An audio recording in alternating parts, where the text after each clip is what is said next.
All right, it's time for the CNBC-TV18 big story of the day, and that, no surprises, is the global IT stocks downturn for the second day after fears around a new AI tool disrupting sentiment. Anthropic has launched Claude Cowork plugins, and the update has sharpened fears that AI is no longer just assisting software, but replacing layers of it. Reema Tendulkar joins in now with more details. Reema.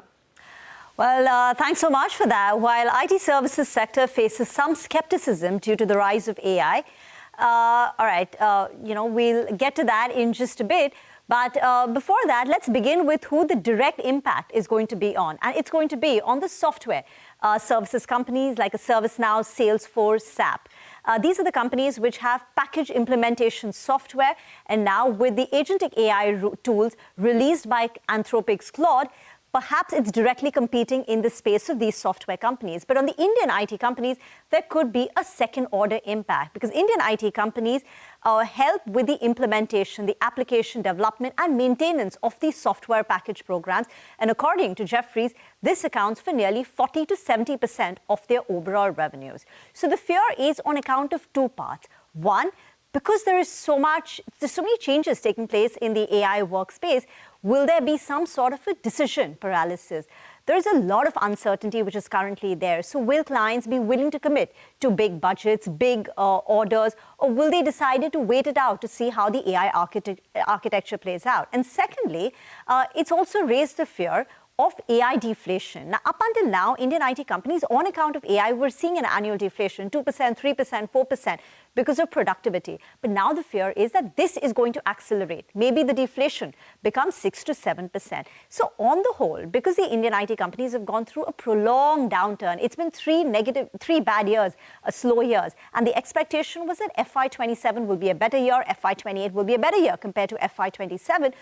All those, that hypothesis is now going to be tested. Questions are being raised on that, and which is why the Indian IT companies are under pressure. But there's also this counter view that perhaps Indian IT companies will be able to buck the trend? There are multiple arguments for that. One of them, of course, is the fact that the Indian IT sector has underperformed. So maybe a lot of the bad news is probably already into the price. Secondly, many argue, and even companies say that we've survived many cycles from Y2K to cloud.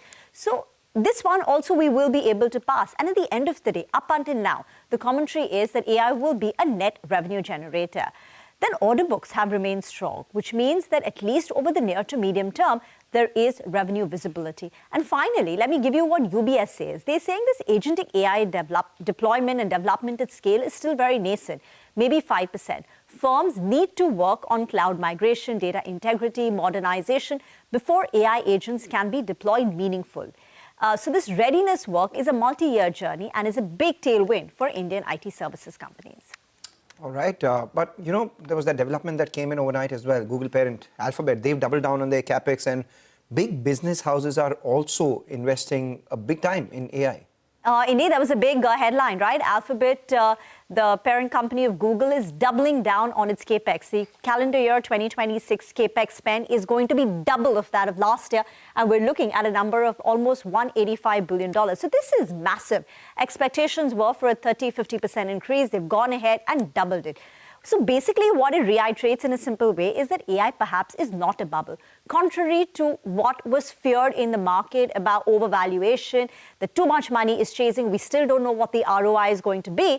But the fact that Google is doubling down on its capex, at least for now, seems to suggest that AI is not a bubble and big money is still chasing AI. And secondly, this in a way has also fueled the narrative that hardware is still doing well, but software is losing out. With so much money that's being pumped into AI, the AI brain is getting smarter, which could put software companies under duress. But the big takeaway is, if you just zoom out, is that AI is not a bubble. And this is what even Larry Fink, chairman and CEO of BlackRock, had to say. I don't believe that there is an AI bubble. If we don't continue to invest, then China will win.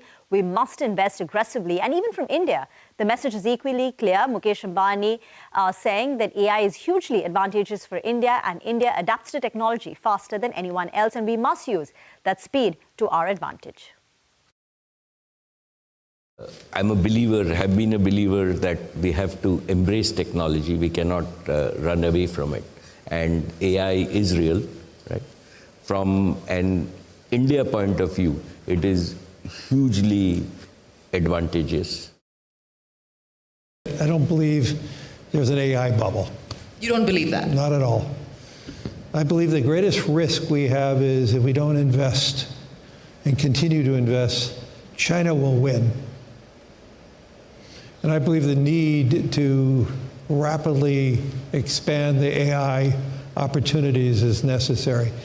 That doesn't mean we're not going to have some bankruptcies. We'll have some failures. That's capitalism. You're going to have some big successes and big failures. But the opportunity that companies have in utilizing AI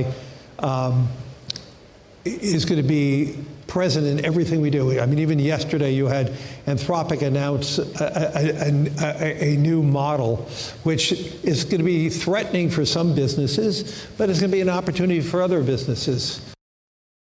All right.